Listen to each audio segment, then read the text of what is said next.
Achchiq osh qilishni o'rganamiz. Qani ketdik. Videoni oxirigacha ko'rsangiz, achchiq osh qilishlikni va achchiq osh qilishlikning 3 ta muhim sirini o'rganasiz. Aytgancha videoni yo'qotib qo'ymaslik uchun yo sahland qiling, yo bironta do'stingizga jo'natib qo'ying. Har bir ishni bismillah deb boshlaganimizdek, oshimizni ham bismillah deb boshlaymiz va go'shtlarimizni to'g'rab olamiz. Va o'rtadan sabzini to'g'rab tashlaymiz va albatta piyozni unutmaymiz. Qozonimizga birinchi nazar solamiz, ortidan yog'ni solamiz.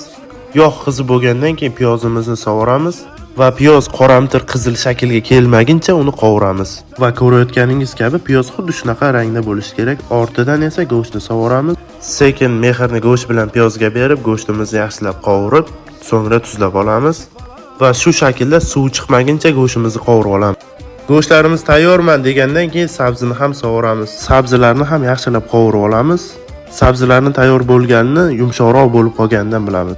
Va oxirida ziralarimiz va tuzlarimizni sepib, yarim litrcha suvni solib va o'rtadan sizga aytmoqchi bo'lgan sirimizni ham ochamiz. Albatta bu chesnok. Chesnokni achchiq oshga ham, to'y oshiga ham, choyxona palovga ham hammasiga ketadi.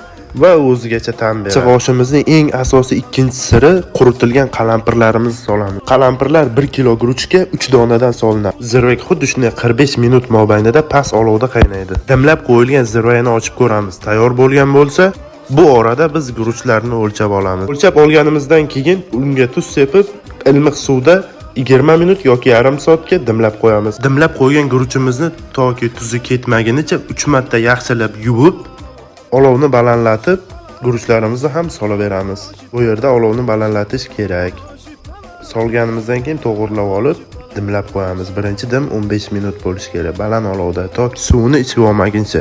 Dimlangan guruch 10-15 minut davomida suvni ichib olgandan so'ng dimdan ochib birinchi ag'darishimizni boshlaymiz.